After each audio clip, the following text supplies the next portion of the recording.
My name is Charlene Margot, and I'm the founder and director of the Parent Education Series and proud co-founder of our new nonprofit, the Parent Venture. We could not be more delighted to be hosting Dr. Eran Magen today in a very important topic, managing emotionally intense conversations with your child or teen. And while I would like to joke and say, I'm sure none of you during the pandemic have had an intense conversation with your child, my guess is you probably have. So today you're really going to get some tips and strategies for how to open conversations and manage those conversations with your kids. So again, we know it's a very important topic. We had close to 400 people register for this event. Eran has actually spoken in our program before when he was living in the Bay Area. He's now beaming into us from Connecticut. So thank you, Eran, for joining us. We're very grateful. We are also grateful to our sponsors today, the Carmont PTSA, Sequoia Healthcare District, Sequoia Union High School District, and the Parent Venture, without whose support this program would not be possible. So today's format is going to be a little bit different. It is more of a workshop. So Eran will be working with you, asking you some questions in the polls. For any of you who may be unfamiliar with Zoom, if you run your cursor along the bottom of the screen, there are various buttons there. Feel free to talk to one another or to us in the chat.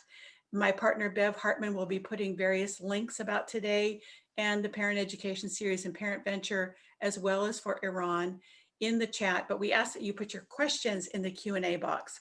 We'll be taking a break in the middle of the session to see if there are any questions, and again, a few minutes at the end, but you will have lots of chance today to interact with the topic and with Eran. And I believe he actually is going to be asking for a few people to join him as sort of the audience. So that is our format. Let me also say that today's session will be video recorded and available on our YouTube library, our video library, YouTube and Vimeo channels. So if you have spouses or partners or friends, or even your students who'd like to view, the video will be available in a few days. We work with the wonderful students and Jacob Crowell from the Media Center at the Boys and Girls Club in Redwood City to produce our videos. Let me tell you a little bit about our presenter today. Dr. Eran Magen earned his MA in education and PhD in psychology from Stanford University, and he completed postdoctoral training in population health at the University of Pennsylvania. Dr. Magen served as the research director for the University of Pennsylvania's Department of Counseling and Psychological Services before founding the Center for Supportive Relationships. Dr. Magen works with public school districts, universities, hospitals, and private corporations, where he teaches educators, clinicians, managers, and parents how to build stronger, more joyful relationships in their professional and personal lives. Who does not need that? Dr. Magen's work has been published in top-tier scientific journals, including Psychological Science, Emotion, and Academic Pediatrics, and has been cited in popular media outlets varying from Allure magazine to Psychology Today. Please join me in a really warm welcome for our speaker, Dr. Eran Magen. Take it away, Eran. Okay, I'm taking it away. Thank you very much, Charlene. Before I start, I do want to ask if anybody who is in the audience now is willing to be part of the live studio audience, because right now I'm talking essentially into a void. It's just nice to be able to see people and see if people are bored or interested or want more or not. You won't need to talk. I don't think anybody will be seeing your faces, but just me. So if you'd like to do that, just hit the little me button. Oh, I see a couple of people are on. So let me do that. You will log off for a second when this happens and you log back in. Make sure to mute yourselves, please, so you can still engage in whatever ways you use to pass time without interrupting. Okay, thank you for people who volunteered. If you did volunteer, please also turn on your camera so this can actually serve the intended function. Thank you. Okay. Well, this is very nice. We have a great audience. Let me share my screen and we will begin.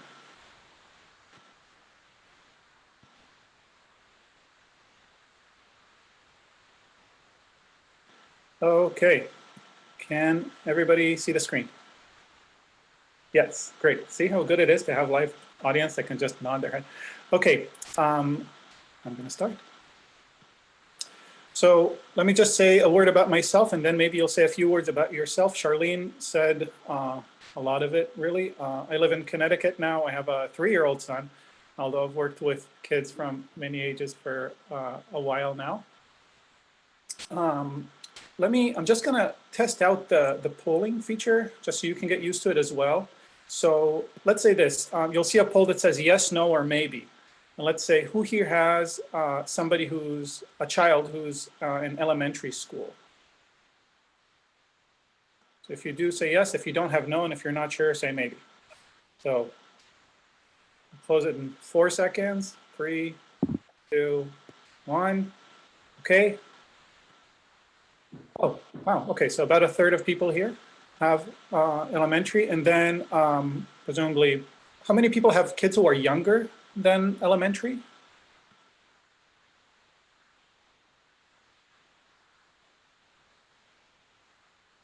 Four, 3, 2, 1. Okay, so most are either elementary or older.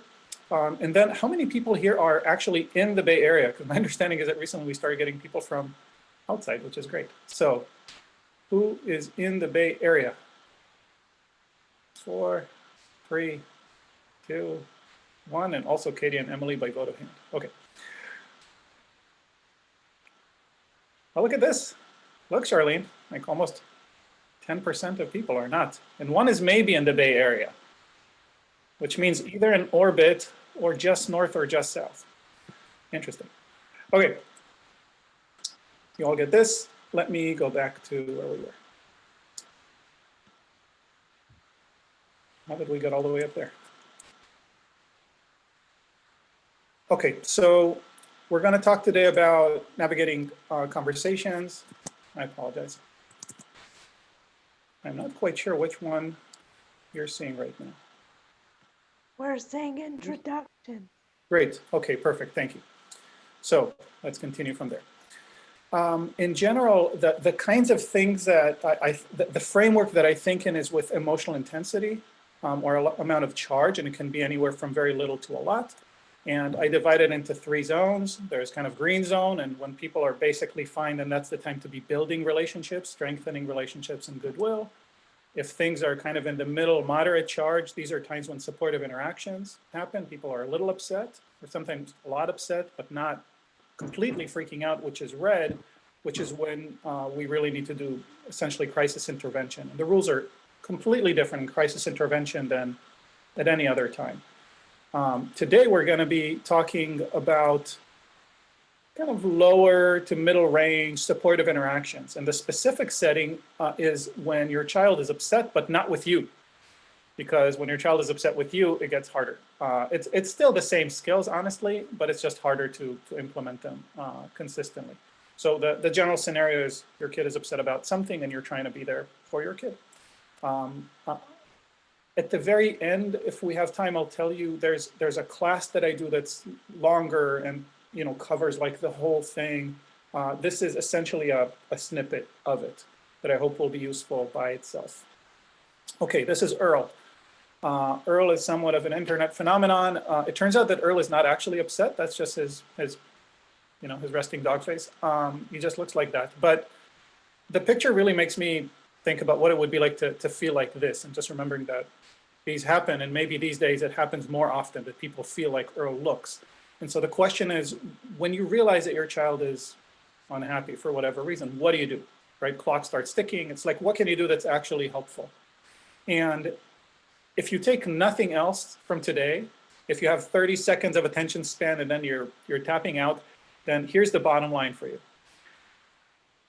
When anybody has a high emotional charge, they can't hear what you have to say. They can't process the information, and any new information, they can't change how they're thinking about it. There's no point in giving advice. So when they have a high emotional charge, the best thing for you to do is to help them release that emotional charge. You can't add any new information. So the goal is to get them below this, arbitrary, not so upset line. And we'll talk today and practice today how to get them below this upset line before you start giving advice and suggestions. Okay, so 30 seconds over. Those of you who need to fall down, now is the time.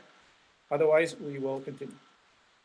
So generally speaking, when somebody's upset in that yellow range in the middle, and you kind of snap into supportive mode, I think of interactions as comprised of 3 sections. There's a setup section, a following, and a leading section. In the setup, the main goal is to figure out a way to be present. Actually be there during the interaction rather than try to multitask while doing other things. In the following stage, you help them release the charge. Arguably the most important part of the interaction. Even though we like talking and giving advice more, the connection happens when we are following, and the reduction of the upset happens when we're following as they're releasing charge. So that's the part that we spend the most time and the most focus on. And then when they're done being upset, they're below that blue line, and we can start talking with them. A major goal in our heads, I suggest, should be equating power. And I'll spend a little bit of time talking about that at the end. But the idea is that there's such an enormous power differential anyway between parents and kids, even though they often act like it's not true. And especially if they confide in you and tell you about things that are really bothering them and upsetting them, they become more and more vulnerable to you. And so before you start giving them advice or suggestions, it's important to equate power so that they feel like it's the two of you working on this together, not you doing things to their problem. Otherwise, you get stuck in a yes, but game, right? We offer a solution, they're like, oh, damn, whatever, and they walk away. You want to be collaborative, so you want to equate power. Okay, specific skills inside each of those. We won't practice all of those today, but we'll practice some. Deb was paid, it turns out, is the acronym that comes out of this. This was only semi-intentional. So in the setup phase, you've heard about all these things. I'm not going to spend time on it, but the most important thing is just lose the distractions, right? You have to put your phone away. You have to focus on the child that you're talking with. Show them that you care. In the following phase, we'll practice these skills today quite a bit. In the leading, I'll just talk about it a little bit. So the specific skill that we're going to be starting with is the WIG. A WIG is an acronym for what I got. A paraphrase, right? The oldest trick in the therapist's book. Remember, I was saying before that, as I see it anyway, when somebody's upset, you can't add any content. You want them talking so they can release the charge. And the question is, how do you then keep engaging if you're not saying anything, if they're just releasing the charge? And the answer is you paraphrase. So I'm going to go into a lot more detail here, but you have to keep doing this. And every time you paraphrase well, they'll say something like, yeah, exactly. And it's like you get a point when they do that, and their charge goes down by 1 point, right? So you play this game and you want to collect as many points as you can. They talk, you paraphrase, they go, yeah, ding, charge goes down, you get a point, and so on. And you keep doing this until they're less upset. This is all in the abstract. It's going to become concrete in a moment. A couple of tools, conceptual tools to think with. The spotlight is the topic of the conversation, right? If your child comes up to you and says, the teacher doesn't understand anything that I'm saying over the laptop, then the child placed the spotlight on the teacher interaction through the laptop. You can't move it anywhere because people release their charge through the spotlight. And they will put the spotlight as close as they are comfortable to the issue that's really bothering them. And sometimes they won't start right away with the thing that's really upsetting them because it feels unsafe, they're nervous about it. Wherever they put it is the closest it can be. And if you start moving it away, it's becoming less and less of an effective way for them to lose charge, right? So you want the spotlight as much as possible on the issue that's bothering them, and they know what the issue is. So the main takeaway here is, wherever they put the spotlight, that's where you leave it. You don't touch it, you don't change it. The microphone is who's talking, and the idea is that you want mostly them to be talking during that phase of the conversation. You can also think about it as joining them for a drive, which is probably a terrifying idea for any parent for a child of any age. But imagine that they're competent drivers. And the idea is that when they're upset, it's as though they're saying, hey, come join me for a ride. I want to show you something upsetting that happened. And you join in the passenger seat, and you drive with them, and they drive you to the grocery store, and they say, oh, this is where somebody cut me off with a cart. And then they drive you elsewhere, and they say something else. You never reach for the wheel. You never say, let's actually go back and talk about what happened there in this other place. You can't do it. It's very dangerous. So they're driving when you're in that following phase, when they're releasing charge, they're driving, not you. This is a point we'll come back to again and again. So a WIG, which we'll start practicing right now, this is a worksheet. A WIG is an acronym, like I was saying, for what I got. The idea is that they say something and you say it back in your own words. And by saying that, you are doing a lot of things that are incredibly helpful for your child. You're showing that you're paying attention, which is a big deal. You're not trying to change your child's experience, which is a big deal. You're not judging, right? And you're caring, you're trying to understand. The question behind a WIG is always, am I understanding your experience correctly, right? And again, the closer the answer is to yes, the better your child will feel, because what most of us want when we feel bad, first and foremost, is to not feel alone in that horribleness, right? Just being known and understood and seen. So a WIG, you say it back with caring and acceptance. You keep the spotlight exactly where the child left it. You're not asking for more information. You're not driving the conversation. You're not adding information or perspectives, right? They have too much going on. They're still very charged. You're just saying it back. As you do it, one of the things that you'll realize is that you can relax a lot because you don't need to think about advice and solutions and anything like, or where this is coming from. You can just listen, right? It's just that phase of the conversation. Once you start doing that, you relax a lot. Okay, let's do some examples. So maybe your little person says, I have no idea what's going on in math class. I was sort of getting it till a month ago, and then we started getting into the integrals or something, and I have no clue what's going on. I don't even like math anymore anyway. So let's see for different reactions if you think that they're WIGs or not. So you might say, I really don't blame you. I hate math, right? So do you think this is a WIG? Yes or no?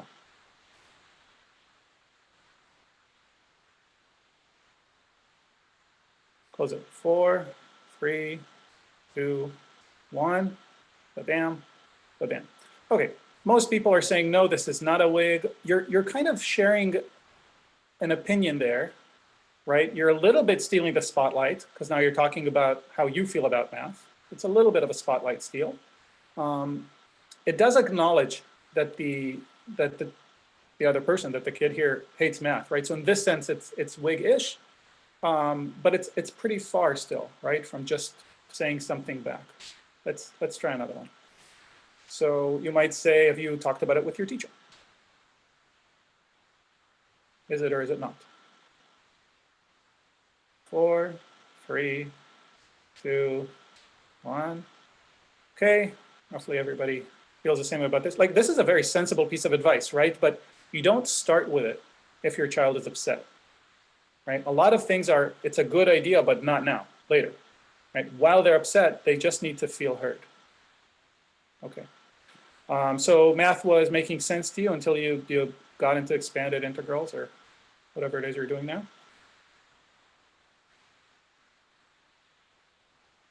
4, 3, 2. Great. Okay, so most of us are in the same place here. Few dissenting opinions, which actually I'd be curious to hear about. But the idea is, right, this is phrased in the form of a question. WIGs often are. These conversations often sound like your child is saying something, blah, blah, blah, blah, blah, and you go, so you were feeling this and this? And they go, yeah, and blah, blah, blah, blah, blah. And you say, oh, it's like this and this. And they go, yeah, and blah, blah, blah, blah, blah, blah. And this goes on for a few minutes, right? So don't be worried about having it sound like a question, as long as you're not driving the conversation. Right? If you were saying something like, oh, did I share the results with you? Sure. If you were telling your kid something like, oh, do you think that, did anything change in your study habits? Right? That would be a question that would be moving the conversation a different direction, right? So you don't want to, again, do that while they're still upset. Okay. Seems like we're all more or less on the same page on this. So let me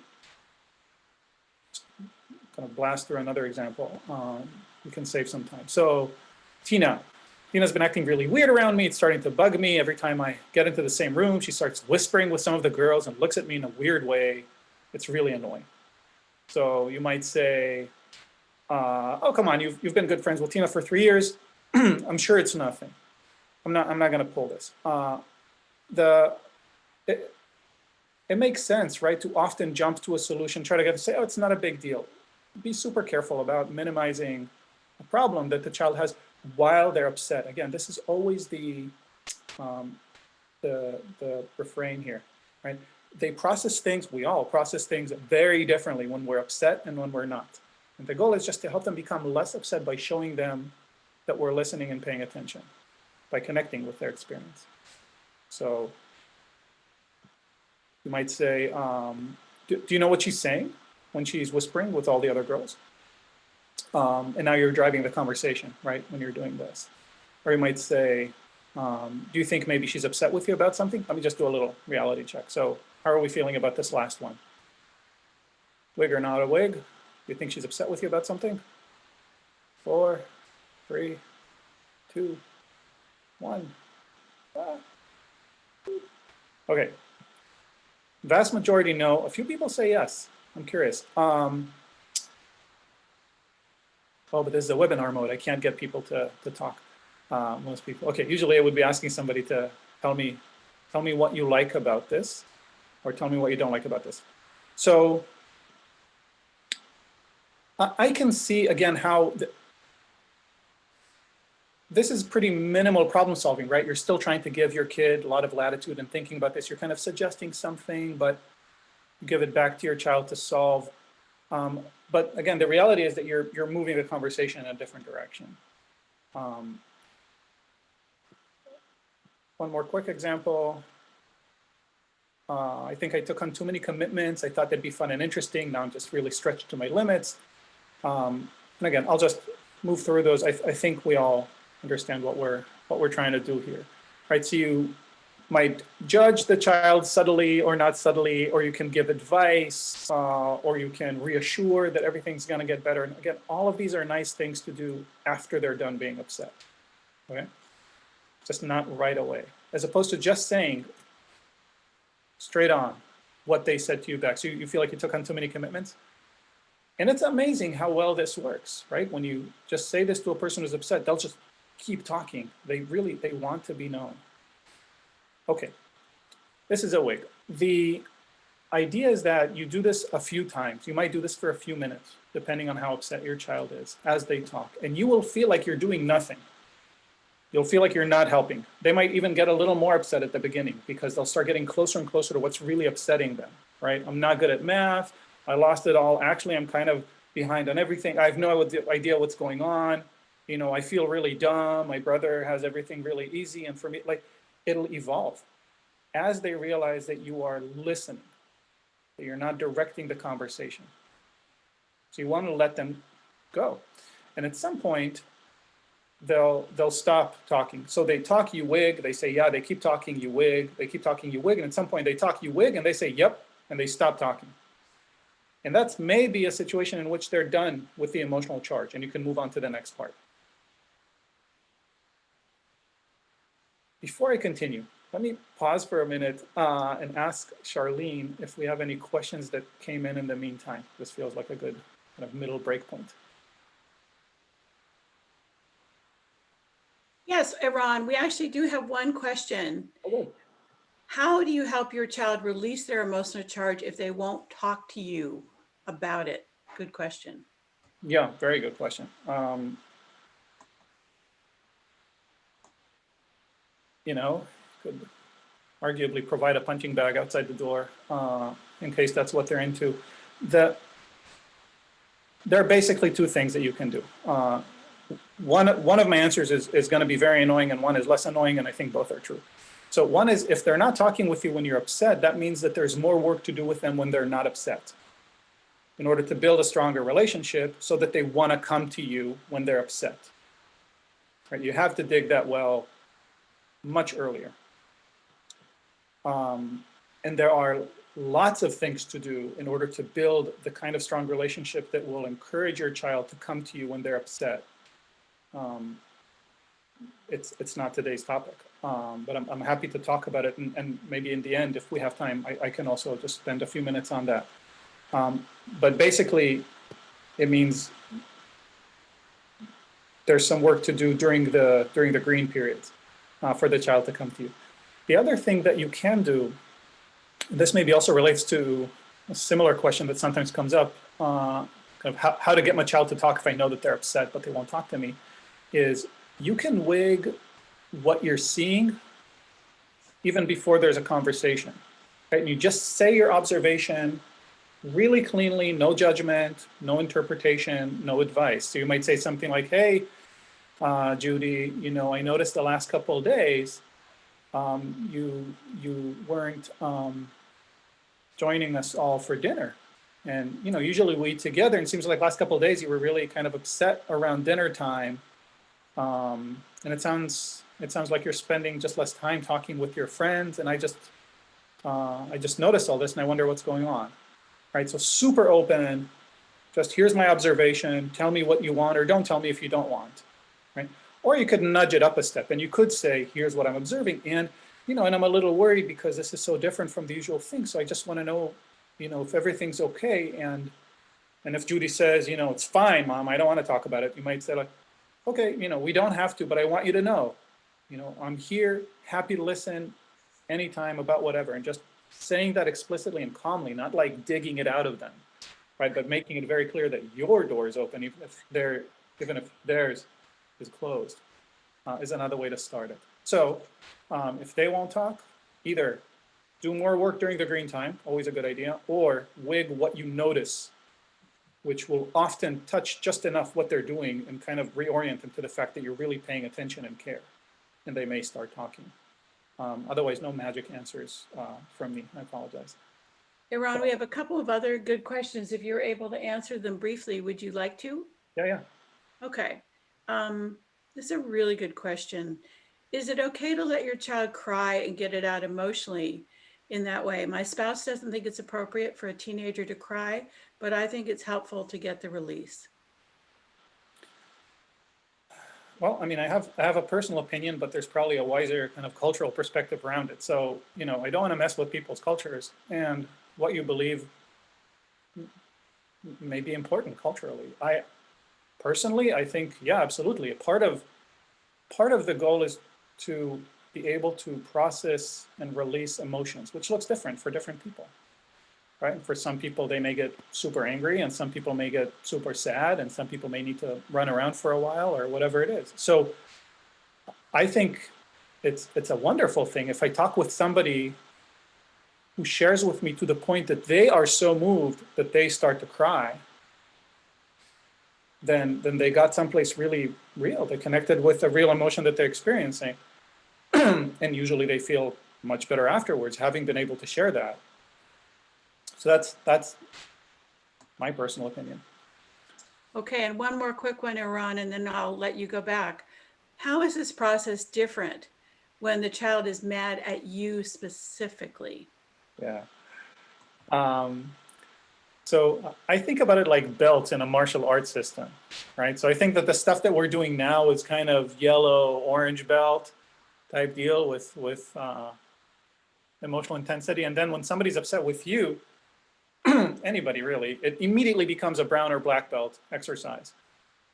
It's really the same skills, right? Ideally, when somebody's upset with me, I can say, seem really upset, and they go, yeah, no kidding, I'm really upset. You took away my blah, blah, blah, and now I can't blah, blah, blah. And so, wow, so you know, when I did this, you couldn't do that. They're like, yeah, hell yeah, I can, blah, blah, blah. And you spend some time understanding their side of the position, because the funny thing is that it really takes two to fight. And at some point, if you're not engaging like you're fighting and you're really trying to understand what the issue is, they kind of run out of steam, and sometimes good things happen. Because at that point, again, you can have kind of a normal, balanced conversation. It gets harder if you actually have opposing interests. Right? They think that they should be able to go out at a certain hour, and you think that not.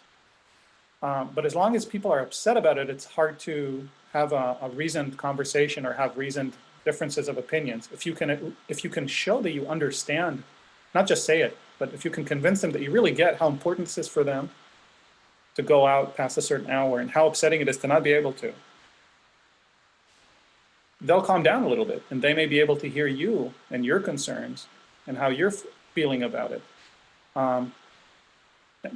But then you get into brown and black belt techniques as well, right? So it's going to become a little bit different at that point. But the start of conflict resolution is still all about draining out the emotional intensity, so people are calmer and feel cared for and accepted and respected, and from that stance having the rest of the conversation, so it's no longer as much of a headbutting conflict. You want to do one more, Charlene? Yeah, let's do one more.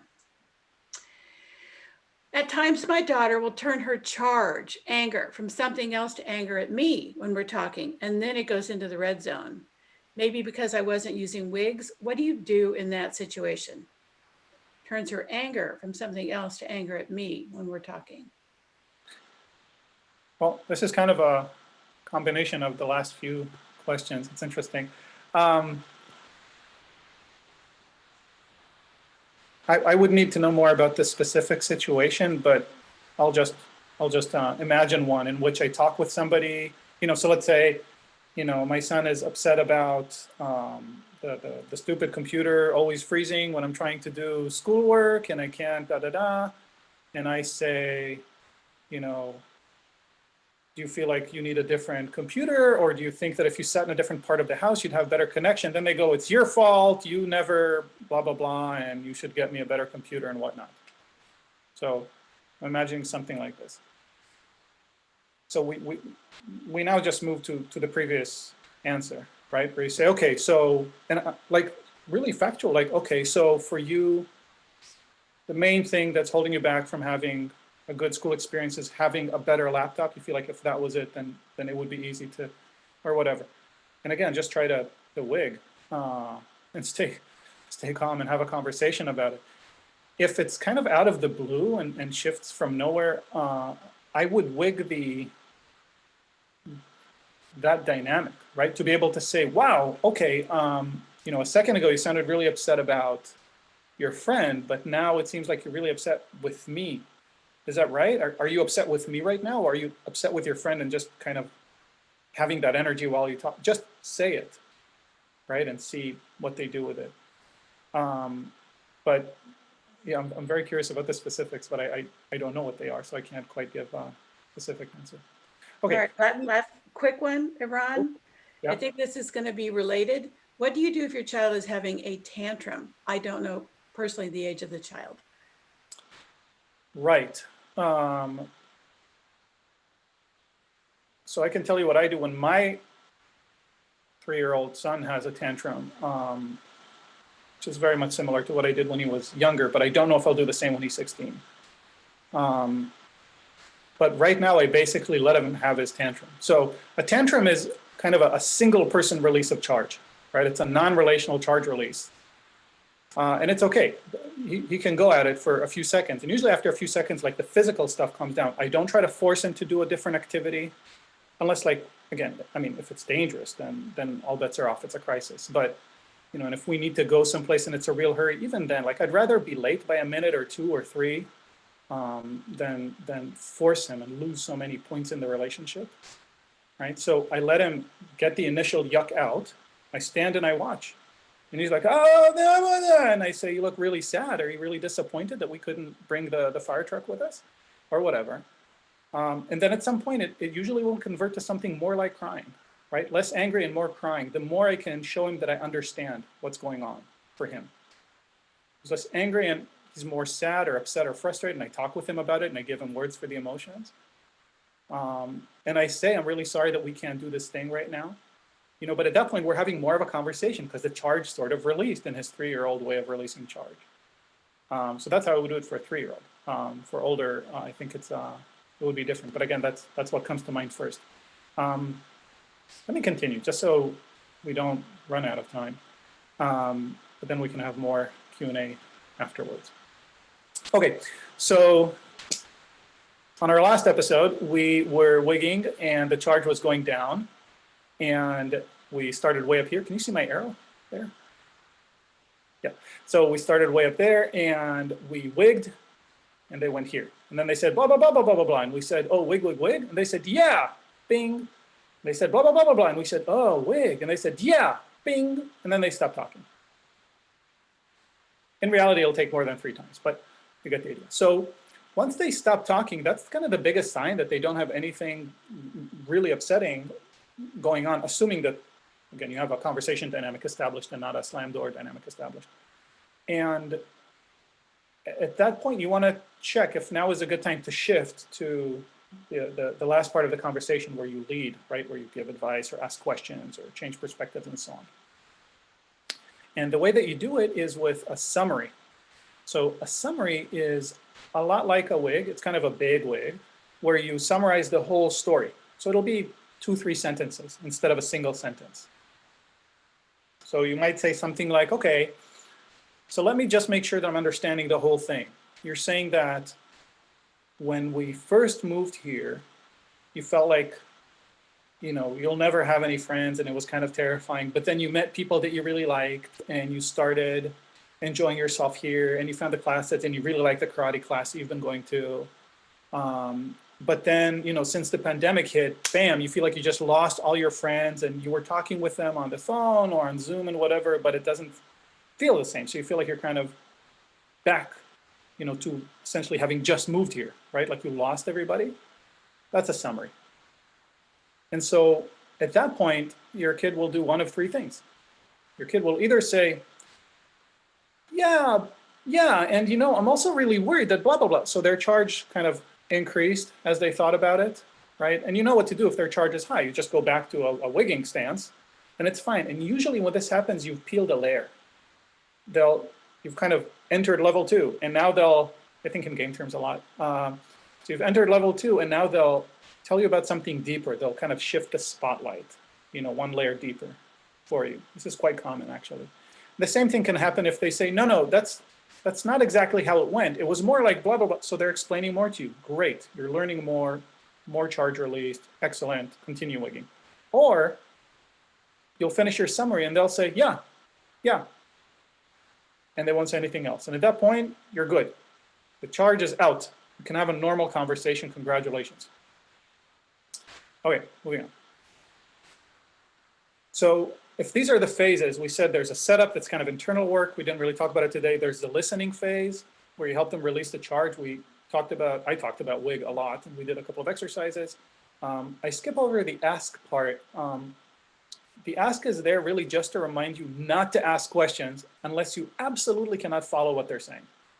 Right? So you only ask clarifying questions because otherwise you start leading the conversation and it's very easy to really derail it. So again, think about the kid who said, I don't understand what's happening in math. And you say, oh, have you changed your study habits? Or do you want me to help you with homework? Or do you blah, blah? And you start talking about these things and it really never gets to the point of the kid saying that he feels like he's really stupid or that he feels like math doesn't matter because, you know, the world will never recover to the point of needing any math skills and now it's time to just practice self-defense or whatever it is that your kid is trying to get at slowly, right? So ask as few questions as possible. Really only if you literally can't follow. Then we talked about summaries. Okay, in terms of the speaking portion. So your kid talked and you wigged in earnest and the charge went down and then you summarized and your kid said yes and kind of stares at you or might even say, what do you think, mom? Which is like golden words. So at that point, before you kind of unleash the full extent of your wisdom on your child, do a little bit of work to equate power. And the goal of equating power is really at the bottom line to allow your child to say, this is not a great solution. Can we think about a different one together, right? Because if the power differential remains very high, your child is not empowered to say, I disagree. Your child might, again, slam the door in your face, literally or proverbially, because that's the only way to deal with that power differential. Say, no, that's a stupid idea, bam. Or your child might say, yeah, okay, and not ever intend to implement your solution because they don't feel empowered to say, it doesn't quite work.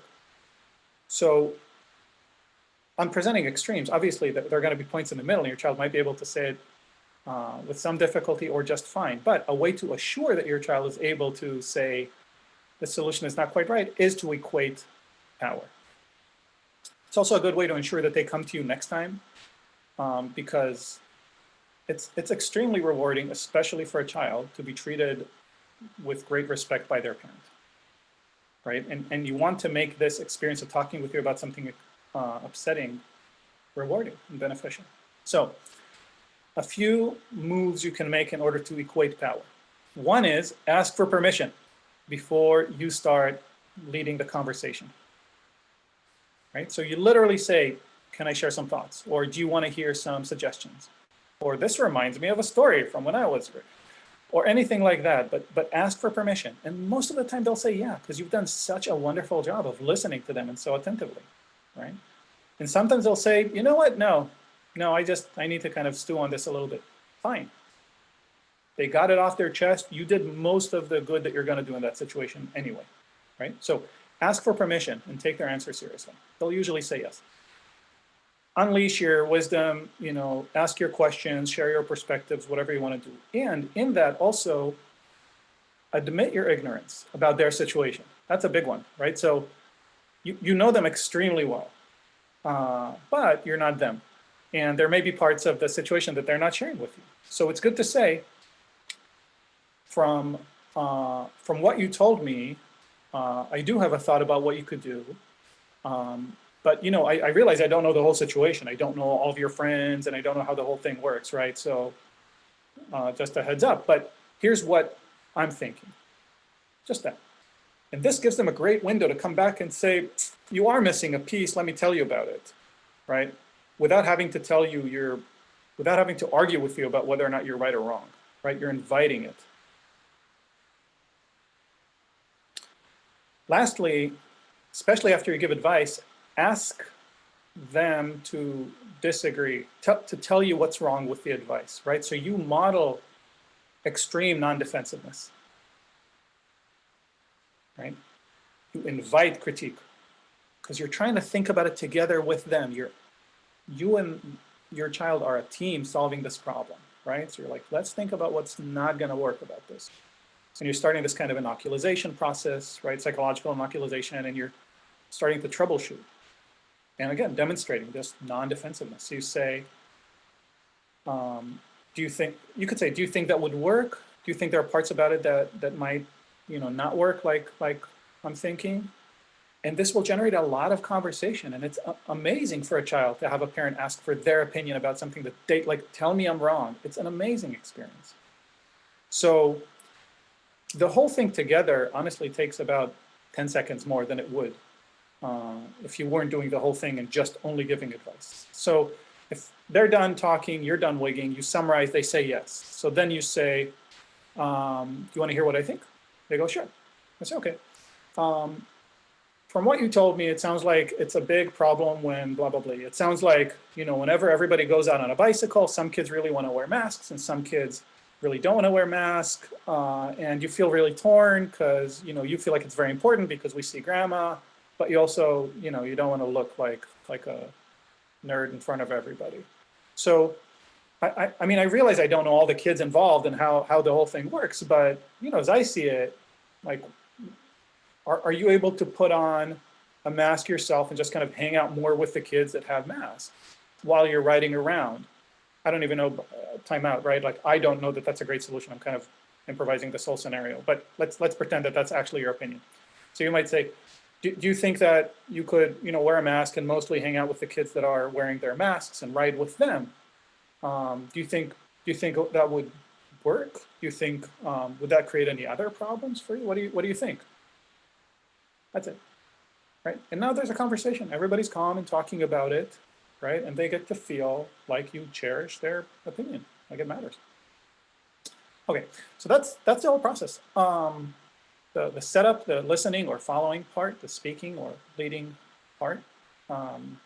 a lot of emphasis on connecting, spending a lot of time connecting with their experience, understanding them, and demonstrating that you're understanding their experience. And then very carefully shifting into advice giving rather than ramming it down their throats.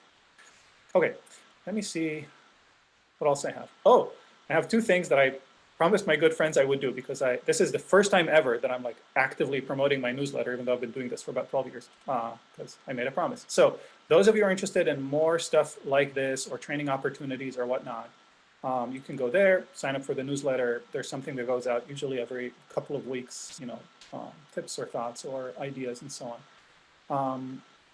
The other thing that I did want to tell you is, and then we'll do Q&A, is that, like I was telling you, this is essentially a sliver of a course, and this is also very one-directional, which is, I'm not sure which of us is more uncomfortable with it, you or me, because the interaction is missing for me. But there's a class also that I do. It's limited, very small size, right? Just 12 participants. We meet for a few sessions. We talk about these kinds of things, practice the skills in depth, do our homework, come back, and so on. If you're interested in that, the URL is at the top. But I want to make sure that I'm giving time for more Q&A. The last thing that I will say is, at the bottom there's a URL where you can get the slide, you know, the PDF of the slides, if you want it. So you don't need to, in case you didn't write everything down so far. So we have, oh, we went fast. Okay, so we have about 10 minutes for Q&A for those who want it. And then after that, I'll send a Zoom link for those who want to actually go and like talk. You know, that's the same situation that happens when an in-person meeting ends and you just go down and talk with the person. So we'll have a meeting instead of a webinar. But in the meantime, since we're all here, let's see if there are any questions that accumulated. Charlene? Yes, thank you, Eran, and thank you, everybody, for these wonderful questions. I will tell you that, again, Eran and I have known one another for, I don't know, 6 years or more, right? And I have been using his advice with my now adult children, one of whom got married 2 weeks ago. And I will tell you that it works. It takes practice like anything else. It's a skill. It's not something that's going to be perfect the first time. But the more that you can do this kind of reflective listening with your kids, I guarantee, falling for it is the wrong word. I'm just going to say that it works. So I encourage you all to try it. Some really good questions around. Let's see what we can get through here. Okay. This one from Lisa. You touched on this earlier. My son wants a punching bag to release his anger, but is that encouraging violence? I prefer he talk it out. What do you think? You know, different interventions or release mechanisms are appropriate for different levels of intensity. Like an example from the clinical realm is the question of antidepressant medication, right? Where they're generally effective in moderate depression and in severe depression. Talk therapy is also very effective, but when people are very, very depressed, talk therapy is not so effective unless you start with medication, right? You kind of unfreeze, you get things going a little, and then talk therapy can become more effective. And then if you want, you can start taking medication off. I think being very upset, you know, you can think about it in the same ways. You don't want the only mechanism for dealing with upset to be going and hitting something. But sometimes if you're really upset, like it's better to channel it that way, right, than some other direction. And especially if you're not able to verbalize the whole thing, it might calm you down enough to be able to talk. So personally, I would say try and monitor. You know, I don't imagine, you know, people starting to hit punching bags and as a result deciding to go into the street and punching a person. I don't think that's a likely progression, but like everything, you know your child best. But kind of a priori, I would not rule it out at all. I think it's a great way to release emotions without harming anyone. And especially if you get your child to do it even when not angry, then it's just good exercise. All right, Eran, very quickly for those of who may have joined late, can you remind us what the WIG acronym stands for? Yes, thank you. WIG stands for What I Got, which is just a silly acronym for the more technical term paraphrase. So it's about saying back in your own words what the other person said, with the thought in the back of your head constantly playing. You're asking, am I understanding your experience correctly? And you are trying to both show the other person that you're getting his or her experience, but also to actually verify, because if you get it wrong, they'll tell you and they'll correct you. And that's okay, because they still know that you're trying to understand, they're trying to get it. And so they'll share more, and the more they share, the less upset they become. So as long as you can drive a conversation with this mindset of, I really want to understand your experience, your immediate experience right now. Is this your experience? Is this your experience? You're driving toward more connection, more acceptance, less upset. Okay, perfect. And here's a question on paraphrasing. Good question. When I reflect or paraphrase, my teens experience it as insulting and they respond with irritation. I feel like it's authentic, but they clearly are not receiving it that way. What can I do to fix this? Yeah, great question. A few things. So one is, you want to be careful not to parrot. Like, you don't want to actually repeat what the other person said. You want to say what you got from what they're saying. So if somebody, anyway, you get it. So, so be careful not to parrot, because parroting is extremely annoying. The second thing is, I think wigs are wonderful whenever there's any kind of emotional charge, and they are fantastically annoying when there's no emotional charge. So, if your kid comes and says, hey mom, what's for dinner? And you say, sounds like you really want to know what we're going to eat later. That's just horribly annoying, right? So you'd never do that. And if the charge is low enough and the questions are low enough, then just have a conversation.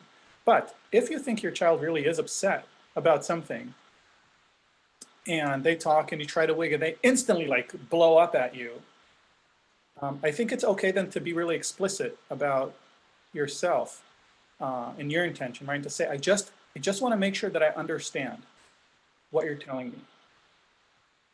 I just want to make sure that I get, what this is like for you. That's the only reason that I'm doing this. And if your child goes, well, I'm sure you get it perfectly, right? You told me the blah, blah, blah. We talked about this a billion times. And you say, okay, then what would be helpful for you?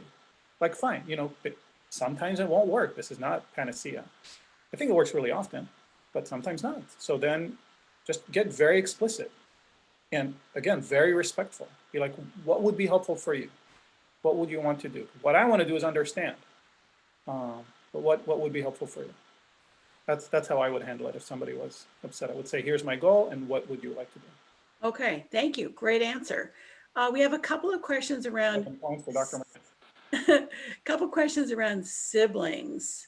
One parent wonders what happens if the arguing is always around sibling rivalry, or how do you handle emotionally charged siblings with each other?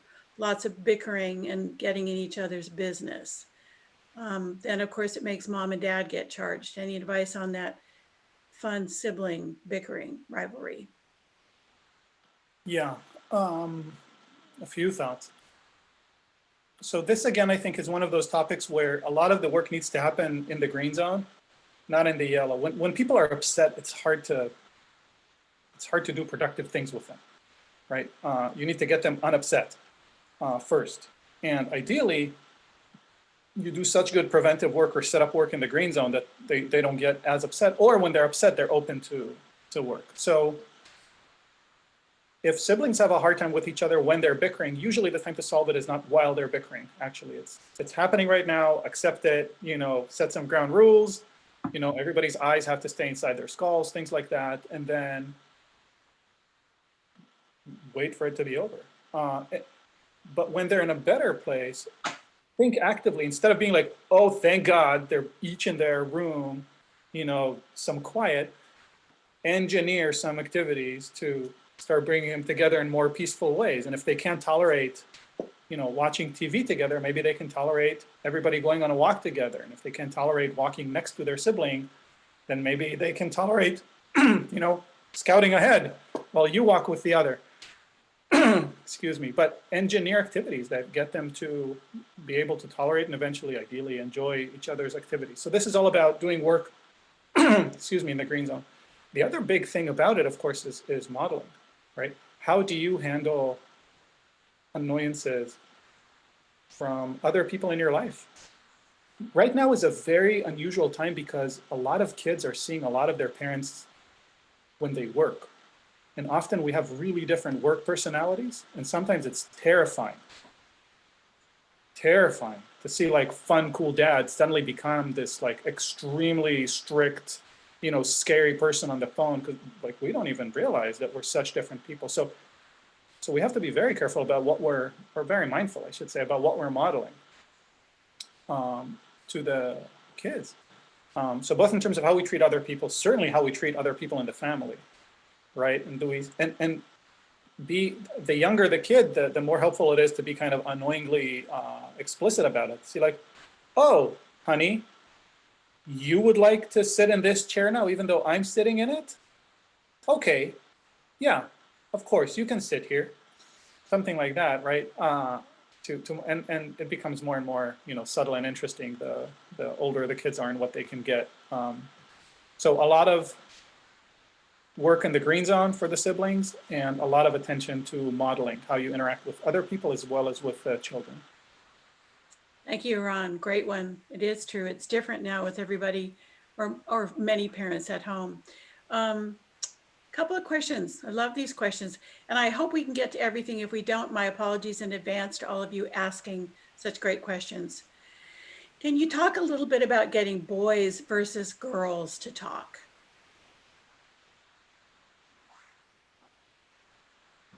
I'm trying to think if I have anything intelligent to say about that.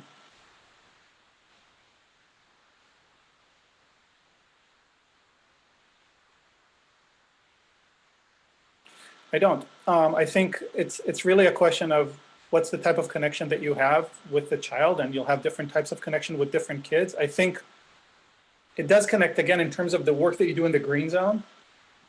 You need to really connect with your child very well, and different kids will need different things, but I don't think that I would know what they need just because, they do or don't have a Y chromosome. So I don't have anything great to say about boys versus girls.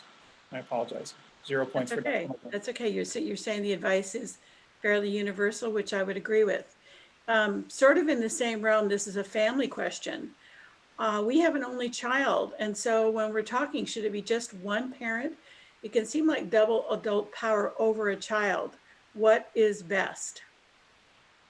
So I'm going to guess that, well, I'm not going to guess. Let's say the question can refer either to green times or to, yellow, orange times. I think as long as everybody is on the same, as long as both parents are on the same page in terms of what we're doing here, then this can work well. Obviously, if one parent is trying to do good supportive listening and wigging and the other parent is constantly giving advice, that's not going to go very well. It's going to be confusing and frustrating, probably for one of the parents and the child as well. But if you can be on the same page, sure, you can double up. A forehand massage is great. So if both parents are listening very intently and one of them is repeating to make sure, and the child says, yeah, and the other person says, oh, and also this, they say, great, there's nothing wrong with doing this in multiples. Just be prepared to be quiet sometimes, because you don't want it to become this, the risk is that there will be a lot of microphone time on the parent side, just because there's double the people. So that's the one thing to watch for, right? You still want the child doing most of the talking. You just want to be pretty well coordinated about the goals here. I'm looking at the time. Let me see. What is time? So what I'll do, I think, Charlene, if it's okay with you, maybe I'll post the link in the chat for the other Zoom room. Is that okay? I'll do that, and then I'll kind of hand it back to you to close. Yes, absolutely. And again, I want to really thank everybody for asking such great questions and for being with us today. We do miss the in-person part. We hope that we'll get to do that again someday. So this is a little experiment today with Iran, inviting some of you or any of you who wants to join the little after party, which all that means is it's the same thing as if you were to come down to the podium or the stage to chat with him. I'm really sorry we didn't get to everybody's questions. They were all great questions, but you do have his email address, so feel free to reach out. join the little after party session. Again, thank you to our sponsors and thank you everybody for being with us today. Take care and stay safe. Okay, bye-bye. Thank you, Charlene, very much. So I'm gonna stay here for one more minute and then I'll sign off to go to the room. I just sent the link to the chat. And I guess the other thing I would say is just to echo what Charlene was saying before. This takes practice, and I forget to say sometimes at the beginning this can feel pretty weird and artificial to just wig, to just say back and not feel like you're trying to help. Just practice. See what it feels like. You know, take a solid week, commit to experimenting, see if it looks like it's helping or not. And remember, don't be afraid to ask your kids if it's working. You can say to your kids, look, I heard this guy today, and he suggested that it's better for me not to give advice until I've really listened to you. What do you think about that? Don't be afraid to involve your children in the process, okay? You can say, I heard this crazy guy on the parent education series. All right, is everybody ready? Iran, are you ready for me to log out? Thank you all for you audience members. That was great today. Really made it more lively and fun. Thank you for joining us.